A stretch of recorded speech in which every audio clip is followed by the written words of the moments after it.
말씀 한 구절입니다. 에베소서 6장 17절 말씀입니다. 말씀 한 구절인데요, 에베소서 6장 17절 화면으로도 나오니까요, 우리 이 말씀을 성경을 펼치시고 또 화면을 보시면서 한 두 번 또 이 말씀을 같이 읽도록 하겠습니다. 에베소서 6장 17절 같이 읽겠습니다. 시작.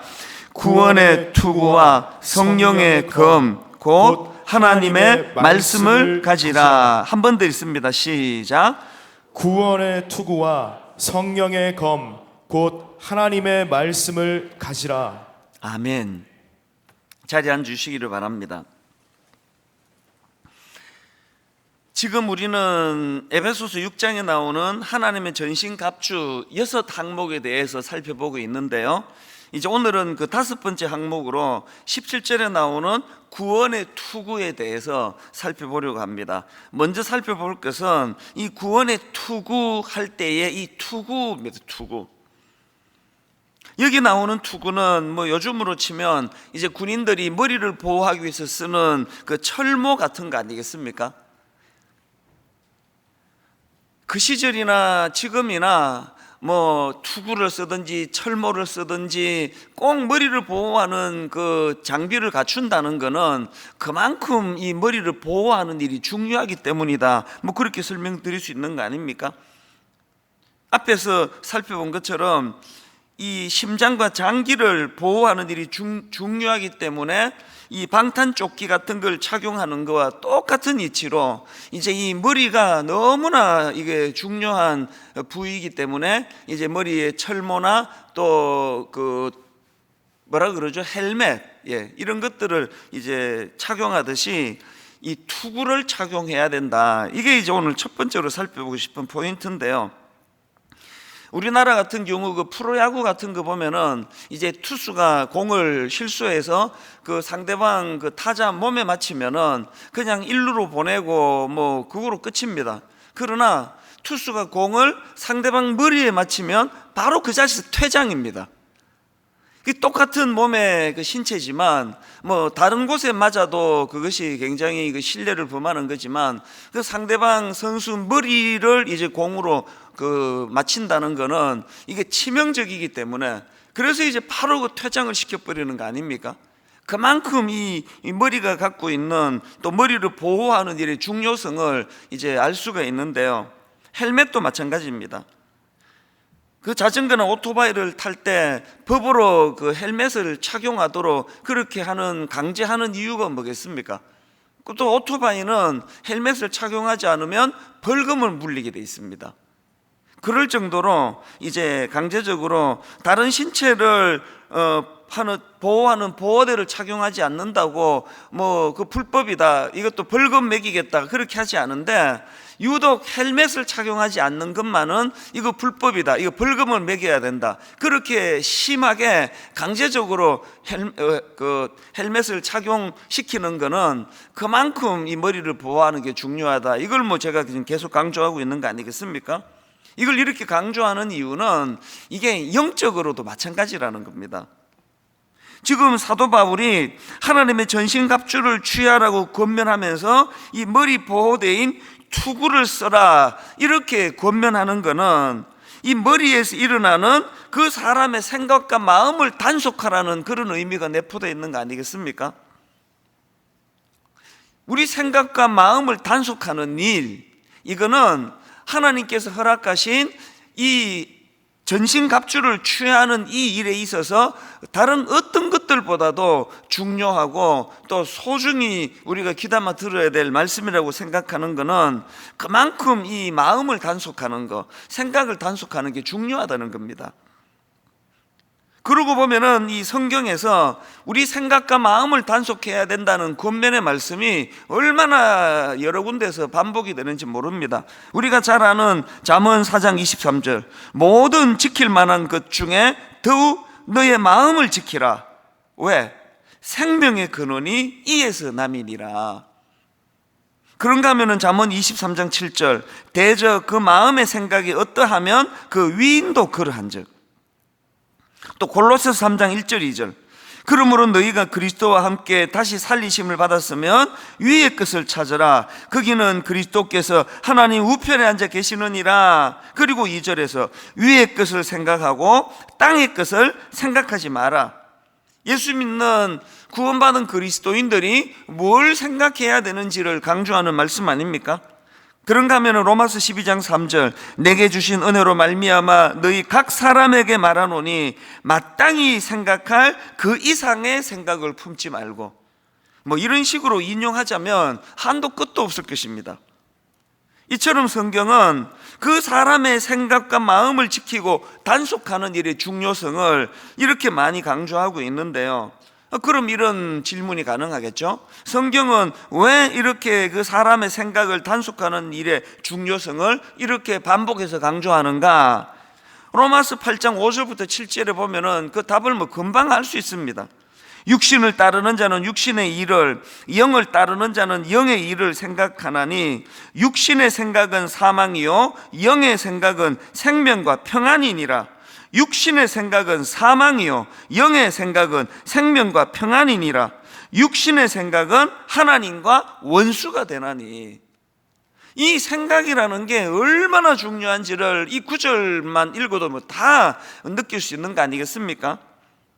영국 총리를 역임한 마그릿 대처 같은 경우는 이분이 이제 평생에 그 자기 마음의 그 경구처럼 되뇌이는 말씀이 있다고 하는 걸 제가 어느 글을 통해서 봤는데요. 그 내용이 이렇습니다. 생각을 조심하라. 말이 된다. 말을 조심하라. 행동이 된다. 행동을 조심하라. 습관이 된다. 습관을 조심하라. 성격이 된다. 성격을 조심하라. 운명이 된다. 우리는 생각하는 대로 된다. 모든 우리 인생의 행로 그 첫 출발이 그 생각을 조심하는 거. 그래서 생각을 조심하라로 시작해서 우리는 생각하는 대로 된다. 그 글에 보니까 마그릿 대처 여사가 이 경구를 평생 자기 삶의 태도로 간직한 이유는 어린 시절에 이 경구를 그 아버지가 늘 이 경구를 들려주셨기 때문이다. 그런 내용의 글을 제가 본 것이거든요. 여러분, 마그릿 대처 여사가 이런 경구를 되뇌이면서 이런 것들을 마음에 새겼다면 예수 믿는 저는 요한복음 13장 2절 말씀을 종종 되뇌이곤 합니다. 마귀가 벌써 시몬의 아들 가룟 유다의 마음에 예수를 팔려는 생각을 넣었더라. 저는 이 말씀이 너무 두렵습니다.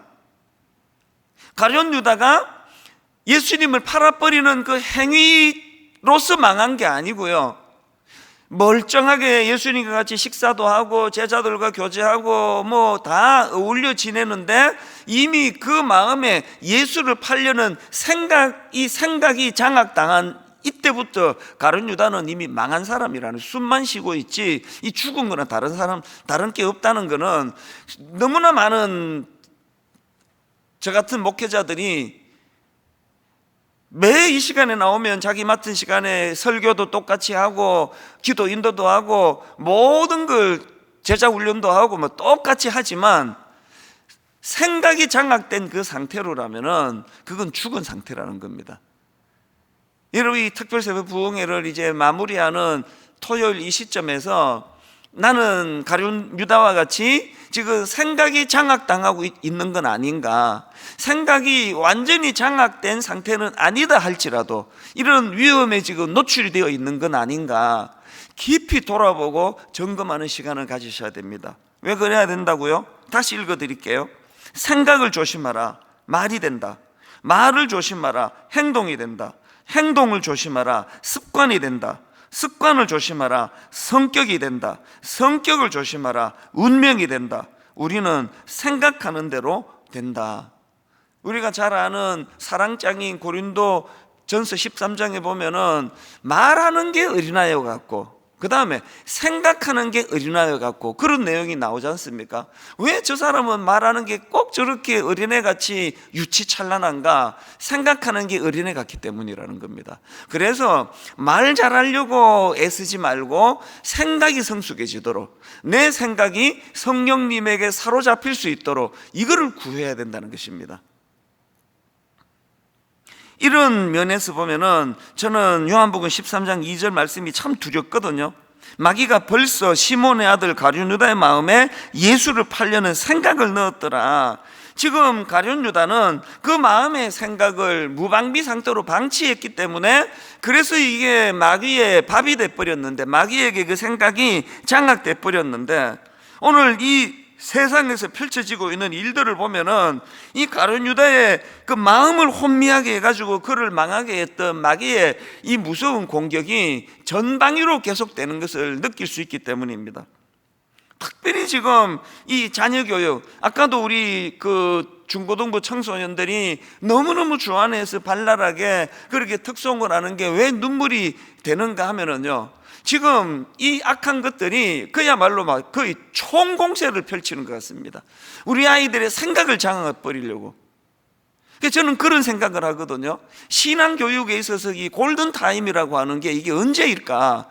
이게 바로 중고등부 청소년 시기에 방향을 이 방향으로 잡느냐 저 방향으로 잡느냐, 그 가치관의 줄기가 생겨나는 게 이게 청소년 시기라고 생각하는데, 바로 이 청소년 시기에 대학 입시라고 하는 너무나 무서운 괴물 앞에 아이들이 무기력하게 6년을 보내고 나니까, 그 애를 뭐 무슨 좋은 대학에 보내고 나면 무슨 소용입니까? 생각이 장악이 되는데, 가치관이 장악이 되는데. 사단은요, 이 반복 교육의 그 효과를 너무 잘 아는 존재입니다. 영화를 한번 보세요.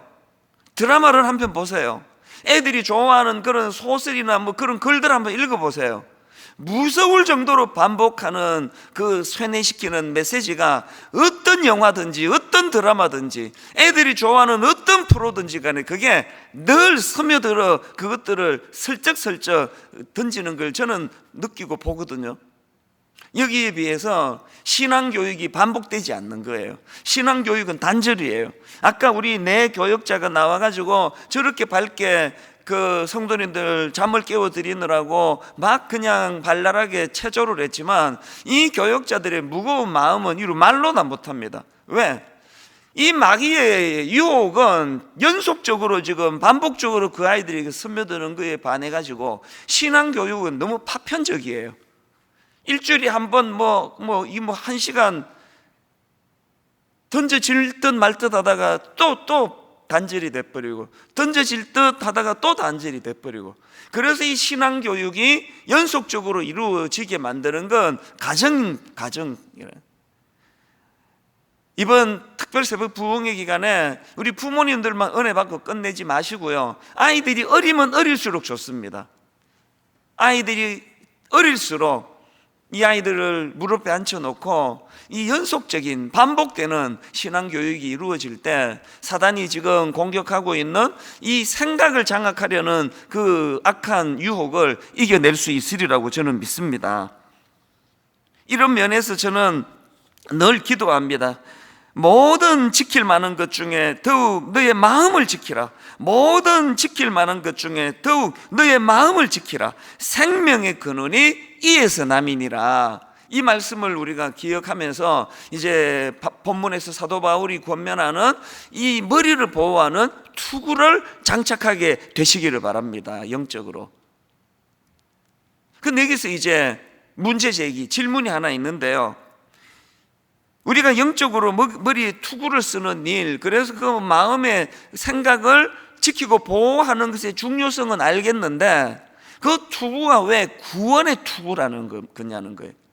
뭐 지혜의 투구, 지식의 투구, 뭐 능력의 투구, 여러 가지 이 투구의 성격을 규정할 수 있는데, 그 머리에 보호대로 쓰는 투구가 왜 구원의 투구냐는 겁니다. 17절에 구원의 투구와 성령의 검 곧 하나님의 말씀을 가지라. 이 뒷부분은 이제 내일 이제 주일 예배 때 이제 다룰 예정이고요. 이 질문 해보셨습니까? 이런 질문에 또 생각을 한번 해보셨습니까? 왜 투구를 구원의 투구로 명명했을까? 여러분, 이 구원의 투구를 쓴다는 것이 뭘 의미하는지를 이제 살펴보면서 이 의미를 찾으면 좋겠는데요. 여러분, 그리스도인들이 이 구원의 투구를 쓴다는 것의 의미를 뭐 100가지도 넘겠지만 오늘 2가지로 제가 이걸 정리를 좀 해드리고 싶은데요. 그리스도인이 구원의 투구를 쓴다는 것의 의미 첫 번째가 뭐냐? 그거는 우리가 하나님으로부터 받은 구원의 내용을 잘 이해해 가지고요, 이 잘못된 구원의 진리를 분별하는 힘을 가지는 것, 이게 구원의 투구를 쓴다는 의미입니다. 정확하게 이 진리를 분별할 수 있는 힘을 가지는 것, 구원의 내용을 잘 파악하는 것. 그래서 끊임없이 사단이 이 잘못된 교리, 잘못된 진리를 가지고 공격할 때 그것을 분별해낼 수 있는 힘, 이게 구원의 투구를 쓸 때만 가능한 겁니다. 저는 그저께도 말씀드렸지만 가슴이 아파요. 청소년들이 막 펄쩍펄쩍 뛰면서 찬양을 하고, 저도 이제 요즘에는 뭐 이제 거의 다 사역을 하고 있습니다만, 예전에 뭐 한 20여 년 청소년 그 수련회 부흥회를 제가 인도했던 사람 아닙니까? 한 2, 3천 명씩 모여가지고 막 1시간 내내 펄펄 뛰고 막 그냥 놀랍게 찬양을 하고 눈물을 쏟고 하는데요, 그렇게 하고 이제 설교하면서 진행을 해보면 성경을 너무 모르는 겁니다. 진리가 뭔지 하나도 몰라요. 심지어는 이게 뭐 구약의 인물인지 신약의 인물인지 조차도 구분을 못합니다. 이 너무 펄펄 뛰다가 구원의 투구가 벗겨져 버린 것 같아요. 그러니까 뭐 그렇게 중고등학교 시절에 우리도 그 유아 유치부 그 교역자들을 보면은 진짜 눈물겹습니다. 너무너무 정성껏 애들을 길러 놓으면 뭐합니까? 이단이 툭 건들면 넘어가는데, 이 머릿속에 구원의 내용을 잘 이해하고 하나님으로부터 받은 이 구원의 이 진리, 이 잘못된 진리, 이것들을 분별할 수 있는 구원의 투구가 없다 보니까 뭐 이단이 건들면 넘어가는, 믿음 좋은 애들일수록 이단에 많이 넘어가는 게 왜 그럴까 생각을 해보면은, 어릴 때부터 너무 이런 감성적이고 자극적인 이런 신앙생활을 하다가 이단이 그럴듯한 어떤 논리적인 교리를 가지고 다가가면 거기에 빨려 들어가 버리는 겁니다. 교회가 이단 탓할 거 없고요, 지금부터라도 우리 아이들에게 이 구원의 투구를 씌워줘야 돼요. 갈라디아 1장에 보면은 이 갈라디아 교회를 향한 무서운 마귀의 공격을 볼 수가 있는데요. 자, 갈라디아 1장 6절 7절입니다. 그리스도의 은혜로 너희를 부르신 이를 이같이 속히 떠나 다른 복음을 따르는 것을 내가 이상하게 여기노라. 사도 바울이 지금 탄식하는 겁니다. 그리스도의 은혜로 너희를 부르신 이를 이같이 속히 떠나 다른 복음을 따르는 것을 내가 이상하게 여기노라. 다른 복음은 없나니 다만 어떤 사람들이 너희를 교란하여 그리스도의 복음을 변하게 하려 함이라. 이 말씀의 배경은요, 지금 갈라디아 지역의 교회에 거짓 교사들이 들어가 가지고 잘못된 가르침을 지금 전하고 있는데, 가슴 아프게도 그 성도인들 중에는 이 구원의 투구가 장착되어 있지 않았기 때문에 그 잘못된 미혹하는 그 가르침을 그대로 거기에 빠져버리는 겁니다. 그 왜 빠지는 겁니까? 잘못된 가르침에 구원의 투구가 벗겨져서 그런 겁니다. 참 가슴 아픈 건요, 지금 이런 일들이 뭐 한국 교회뿐만이 아닙니다. 세계 교회 안에서 지금 일어나고 있고요. 그리고 이거는 2000년 역사 가운데 계속 진행되고 있습니다. 그렇기 때문에 오늘 우리 시대는 이 6가지 항목 중에서 무엇보다도 이 구원의 투구를 장착해야 돼요. 그래서 참과 거짓, 진리와 진리 아닌 걸 분별해내는 그런 능력. 그래가지고 여러분 그 한 번씩 집에 있으면 이제 초인종 눌러가지고요, 그 누구세요? 그러면 뭐 여호와의 증인입니다. 뭐 또 뭐 신천지가 뭐 성경 공부 좀 해보겠습니까? 그러면은요, 초인종 딱 눌러가지고 누구세요? 그 여호와의 증인입니다. 그러면 안 되니까요. 낌새가 이상하면은 조용히 문도 안 열어줘요. 그 이단하고는 접촉도 하지 말라고. 뭐 그것도 또 피할 수 있는 방법이지만 더 진리의 투구를 잘 장착함으로 말미암아 무슨 말로 미혹하든지 간에 그런데 흔들리지 않는 이런 그리스도인이 되시기를 바랍니다. 에베소 교회, 요한계시록 2장에서 에베소 교회 성도들이 주님께 칭찬받은 게 바로 오늘 본문으로 빗대어 말씀을 드리면 바로 이 진리의 투구, 이 구원의 투구를 잘 장착한 그 칭찬입니다. 자, 에베소 교회를 향한 주님의 칭찬을 한번 보십시오. 요한계시록 2장 1절 2절. 에베소 교회의 사자에게 편지하라. 오른손에 있는 7별을 붙잡고 7 금촛대 사이를 거니시는 이가 이르시되 내가 너의 행위와 수고와 너의 인내를 알고 또 악한 자들을 용납하지 아니한 것과 자칭 사도라 하되 아닌 자들을 시험하여 그의 거짓된 것을 네가 드러낸 것과. 이 주님의 칭찬이 뭡니까? 구원의 투구가 장착되어 있으니까 그 하나님으로부터 전달받은 구원의 내용을 너무나 잘 이해하고 있었기 때문에 그런데 흔들리지 않았다는 겁니다. 오늘 분당 우리 교회와 이 땅의 수많은 교회들이 에베소 교회처럼 주님께 칭찬받게 되시기를 바랍니다. 그러기 위하여 하나님이 구원의 투구가 잘 장착된 그런 신앙생활 되기를 원합니다. 이게 구원의 투구를 쓴다는 첫 번째 의미고요. 그런가 하면은 그리스도인이 구원의 투구를 쓴다는 게 뭘 의미하느냐? 그 두 번째 의미는 이겁니다. 하나님으로부터 받은 구원을 잘 누림으로 이 하나님의 구원을 확신하는 거예요. 이 하나님의 구원을 확신하는 것. 우리가 그리스도를 영접하는 순간부터 하나님의 자녀가 되는 거 아닙니까? 이렇게 예수 그리스도의 십자가를 통하여 하나님의 자녀가 된 우리가 평생 간직해야 될 확신이 뭐겠습니까? 하나님은 십자가로 하나님의 자녀된 우리를 어떤 경우에도 버리시지 않는다. 이 확신을 가지는 게 이 구원의 투구를 장착하는 거예요. 어떨 때는 참 크리스찬답지 않게 죄의 자리에 빠지기도 하고 어떨 때는 그 유혹에 넘어가 버리기도 한다 하더라도 그 순간에도 여러분, 자녀가 아버지에게 보여줄 수 있는 가장 자녀다운 모습은 뻔뻔한 겁니다. 다시요. 자녀의 아버지 앞에서의 자녀다움을 드러내는 가장 강력한 아이덴티티는 아버지 앞에 뻔뻔한 거예요. 세상의 부모 가슴을 다 후벼 파고 나쁜 짓 하고 물건 깨고 어릴 때는 아장아장 그럴 때부터 시작해서 그렇게 하면은 안 되는 짓을 하고도 5분만 지나면은 꾸지람 듣고도 생글생글 거리는 거, 이게 자녀됨의 정체성이라고 생각하거든요.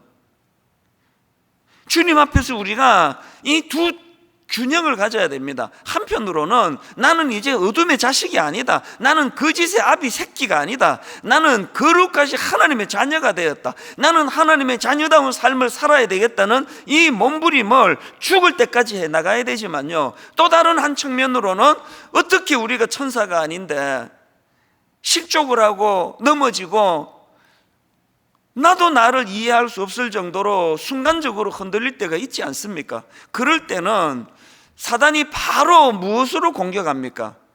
죄책감으로 공격하거든요. 봐라, 네가 이래놓고도 하나님의 자녀냐? 너 같은 걸 하나님이 사랑하시겠냐? 그렇게 공격할 때는요, 얼굴에 철판을 까는 거예요. 자녀의 자녀됨은 아버지 앞에서 뻔뻔하다 할 정도로. 왜 그렇게 뻔뻔합니까? 우리 집 애들은 왜 모든 자식들은 다 자기 부모에게 그렇게 뻔뻔한 겁니까? 확신하거든요. 내가 범한 용서가 1이라면 이 잘못한 걸 뒤덮을 만큼의 아버지 사랑은 1000이요 만이라는 걸, 10만이라는 걸, 그 확신이 있으니까 뻔뻔해지는 거 아닙니까? 그래서 지혜로운 애들일수록요, 옛날에는 매를 또 많이 들었잖아요.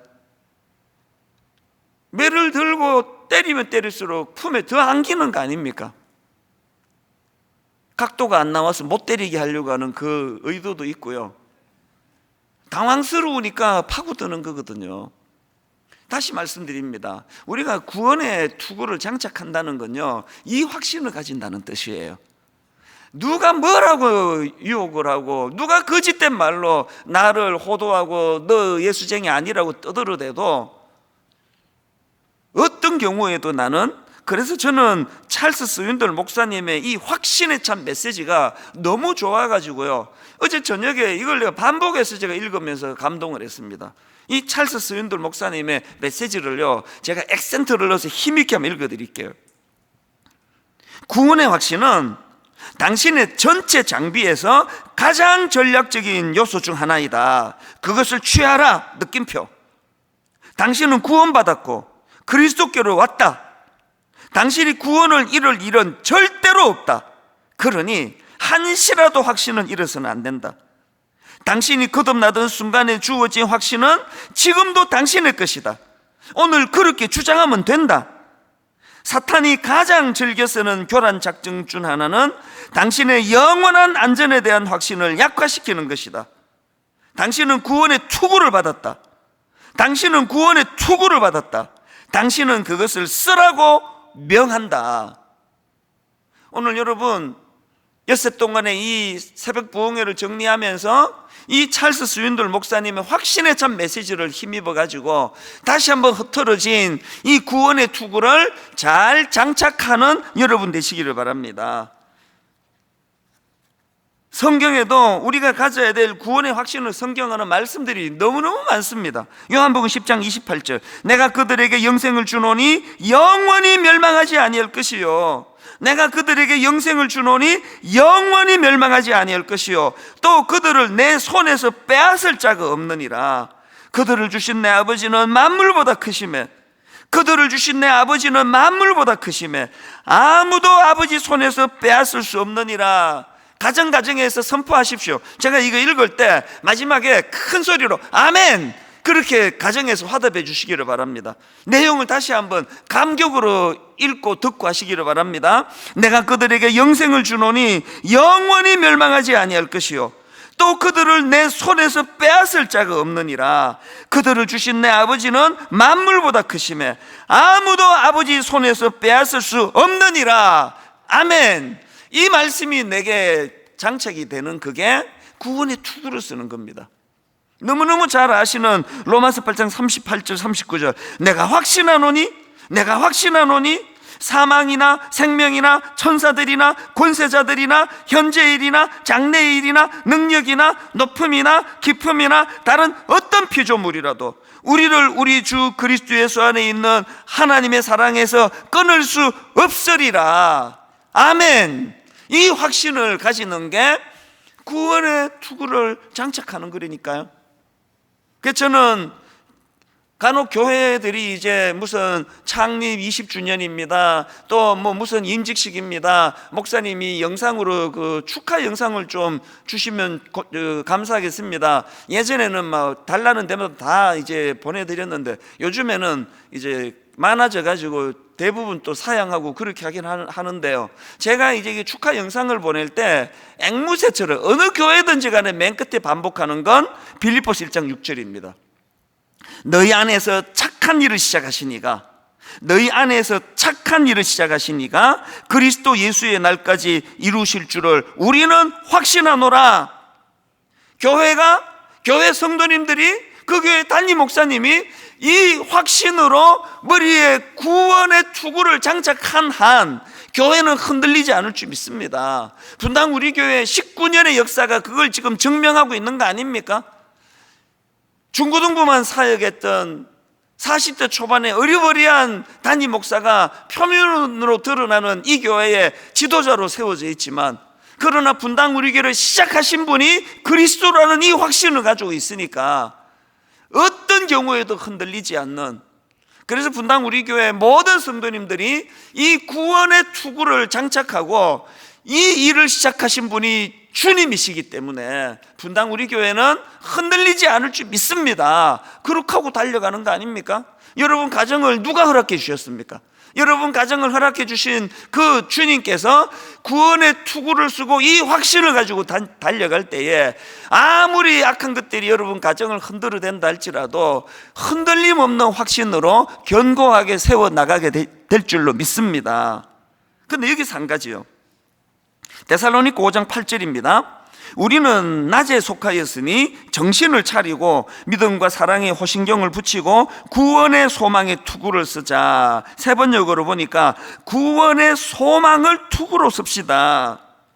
지금 사도 바울은요, 구원의 투구에다가 개념 하나를 더 얹었습니다. 구원의 투구에다가 개념 하나를 더 얹는데 구원의 소망의 투구라고 이야기합니다. 뭘 의미할까요? 이거는 구원의 투구가 가진 성격을 강조하는 것인데요, 구원의 소망의 투구. 다시 말해가지고 이 구원의 투구는 구원의 소망이라는 속성을 가진 투구라는 겁니다. 그래서 로마서 8장 24절 우리가 소망으로 구원을 얻었음에 소망이 소망이 아니니 보는 것을 누가 바라리요. 여러분, 여기 나오는 소망으로 구원을 얻었음에 또 구원의 소망을 투구로 섭시다, 이런 말들이 다 무슨 말입니까? 예수 그리스도의 부활로 인하여 우리 몸이 구원받았다는 것을 믿기 때문에 우리 삶에 소망이 생겼다는 겁니다. 무슨 소망이요? 죽음이 끝이 아니라는 거예요. 이 땅에서의 삶이 끝이 아니라는 거예요. 죽음이 끝이 아니라 부활이 있다는 사실을 소망으로 받아들인다는 겁니다. 왜 이 말씀이 저에게 이렇게 절실할까요? 코로나19라는 위기가, 코로나19로 인해 이렇게 저렇게 당황하고 있는 모든 성도님들이 그 당황하는 현실 앞에서 내면에 진짜 이상하게 소망이 작동되고 있구나, 이거를 확인하심으로 말미암아 내가 구원의 투구를 장착하는 건 맞다, 이거를 확인하는 통로로 코로나19를 쓰시기를 바랍니다. 가정에서 어려움을 당하는 분들, 여러분, 구원의 투구를 장착하신 분에게는 이 땅에서의 삶이 끝이 아니라는 소망이 부어져요. 이 땅이 끝이면 너무나 억울할 사람이 한두 사람이 아니에요. 그렇게 하고 끝내기에 너무 억울하잖아요. 이 땅에서 억울한 일이 많으면 많을수록 구원의 투구가 가져다주는 소망을 회복하셔야 돼요. 이 소망을 주님이 원하시기 때문에 사도 바울이 데살로니가서 5장 8절에서 구원의 소망의 투구를 쓰자라고 그렇게 강조하는 겁니다. 저는 엿새 동안에 모든 설교를 마무리하면서요, 물론 이제 마지막 6번째 그 항목은 내일 주일날 이제 진행이 되는 차원에서는 뭐 이게 끝나는 게 아니지만, 이제 월요일부터 토요일까지의 이 기간으로는 이제 오늘이 끝이니까 총 마무리하는 차원에서 지난 목요일에 있었던 이야기 하나를 언급하고 마무리하려고 하는데요, 뭐 매년 그렇지만요, 이번 특세도 막 너무 정신이 없고, 그리고 진짜 한 해 한 해 체력이 딸리는 게 느껴져요. 내가 이거를 언제까지 외부 강사를 쓰지 않고 이렇게 할 수 있을까라는 게 진지하게 의문이 되기 시작했어요. 원래 토요일서부터, 게다가 이제 또 마침 또 뭐 하나님께서 글쎄 뭐 테스트 하시는 건지 이 새틀처럼 많은 날 가운데 특별 새벽봉의 첫날에 아들 군대를 또 그렇게 발령이 나와가지고, 영장이 나와가지고, 또 월요일은 뭐 하루를 한낮을 다 썼거든요.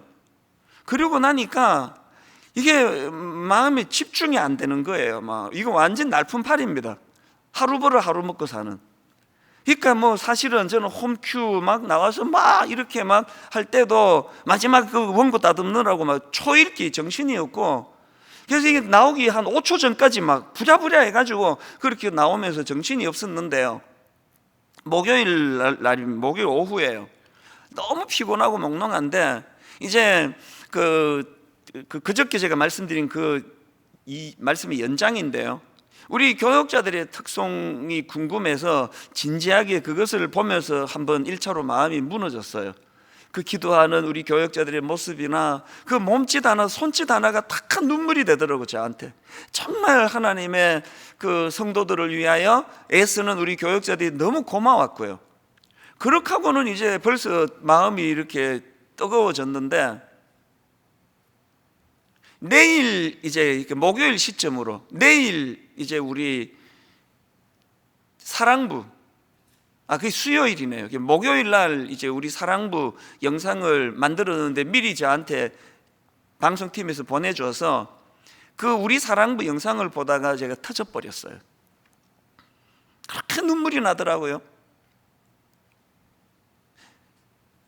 장애인 부서 우리 사랑부 아이들이 그 찬양을 하는 게 막 너무 불쌍하고 안쓰럽고 그래서가 아니에요. 정확하게 제 감정을 표현하자면 그 아이들이 눈부시게 아름다워가지고, 너무너무 아름다워가지고, 게다가 막 이제 제가 또 아버지니까 그랬을 것 같아요. 저 아이들이 저렇게 아름답게 찬양할 수 있기까지 그 엄마가 그 아빠가 얼마나 거기에 사랑의 손길이 들어갔겠냐고, 얼마나 인내하며 그 아이들을 지도했겠냐고. 우리 사랑부 담당 목사님이, 우리 사랑부 그 선생님들이 얼마나 복음으로 그 아이들에게 수고를 했을까. 그 손길이 너무 아름다워. 그 찬양하는 그 아이들의 모습이, 그 청년들의 모습이 너무 아름다워서 너무 가슴이 먹먹해지는 겁니다.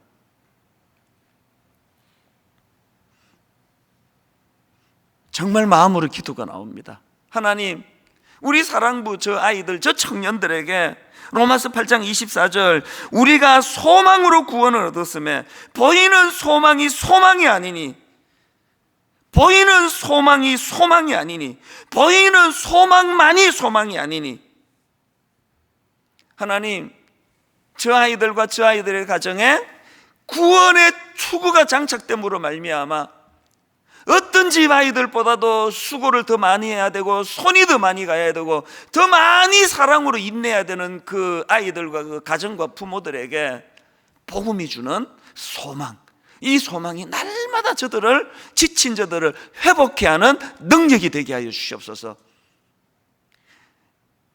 장애인 자녀를 둔 가정뿐입니까? 비장애인 자녀들을 기르는 거, 오늘 그 자체가 고뇌예요. 그 자체가 고통입니다. 오늘 이렇게 저렇게 억울한 일을 당하고 이렇게 저렇게 마음이 상하고 아픈 모든 성도님들에게 구원의 투구를 장착한 자들에게 주시는 이 소망, 보이는 것만이 다가 아니다. 사랑으로 온 정성으로 저 아이들을 섬겨주시는 그 부모님들과 가족들과 교사들의 손길이 아름다움, 무엇보다도 로마서 8장 24절 우리가 소망으로 구원을 얻었음에 보이는 소망이 소망이 아니니 보는 것을 누가 바라리요? 이 구원의 투구를 장착한 사람들에게 부어주시는 이 소망, 이 소망으로 인해서 코로나19를 포함하여 우리가 겪는 어떤 당황스러운 그 모든 상황도 아름다움으로 변화될 수 있다는 것. 그래서 이 아름다움이라는 이 키워드를 가지고 이번 특별새벽 부흥회가 마무리되면 좋겠다, 그런 이야기들을 우리 담당 교역자들과 나누었는데요, 오늘 여러분 이 구원의 투구를 장착하고 그 소망을 가지고 달려가시는 한 어떤 상황에서도 여러분은 아름다운 분들이십니다. 우리 이 확신을 가지고 우리 중국의 그 핍박이 여전히 신앙을 방해하고 있는 그 상황에서도 중국의 크리스찬들이 눈물로 부르는 찬양이라서 더 은혜가 되는 찬양, 오랜만에 우리 찬양 부르기 원하는데요, 우리 함께 찬양 부르기 원합니다. 피난처 되시는 주 예수,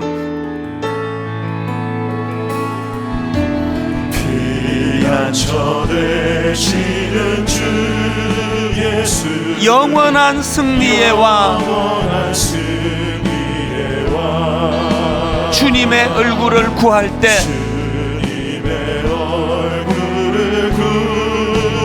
주의 빛 비추시네. 전쟁은 주님께 속했네. 승리는 우리의 것. 예수의 이름을 높이며 영원히 찬양하리.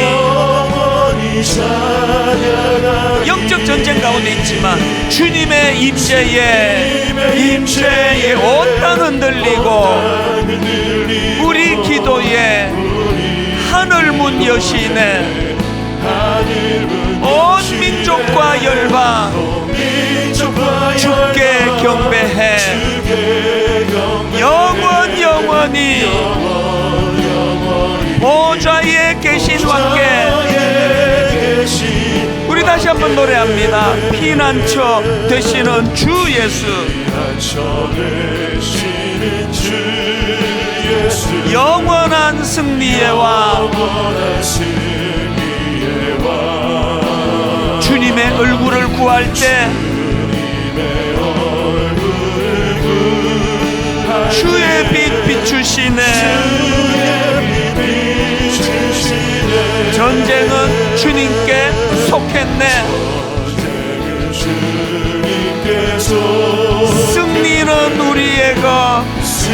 여러분이 확신을 가지고 선포하기 원합니다.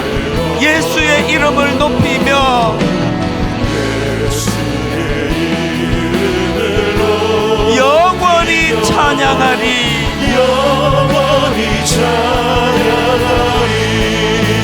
주님의 임재에 온 땅 흔들리고 우리 기도에 하늘 문 여시네 소망을 가지고 온 민족과 열방 주께 경배해 영원히 보좌에 계신 왕께 우리가 자리에서 일어나셔서 주님의 임재에 온 땅 흔들리고 주님의 임재에 온 땅 흔들리고 우리 기도에 하늘 문 여시네 온 민족과 열방 주께 경배해 영원히 보좌에 계신 왕께 우리 마음을 다하여 다시 한번 선포합니다. 주님의 임재에 온 땅 흔들리고 우리 기도에 하늘 문 여시네 온 민족과 열방 주께 경배해 영원히 보좌에 계신 왕께 이 산지를 내게 주소서 내게 주소서 그날에 주께서 말씀하신 이제 내가 주님의 이름으로 그 땅을 취하리니 이 산지를 내게 주소서 내게 주소서 그날에 주께서 말씀하신 이제 내가 주님의 이름으로